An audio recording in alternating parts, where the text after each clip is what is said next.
Magandang araw mga kapam. Ito po, meron po tayong mga headdress for Christmas party. Meron po tayong reindeer. At meron din tayong bears. Yan ang cute for the kids and for adults. At meron din tayong mga Christmas balls with different colors. Gold. Yan, ito po, gold po siya. And then, meron din tayong pink, blue, red.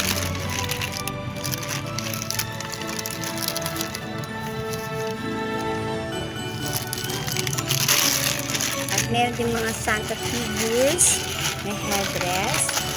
Ito po, in different colors din. May red, blue.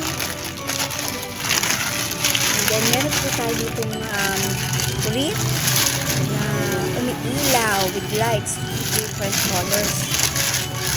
Yan, meron siyang switch sa side.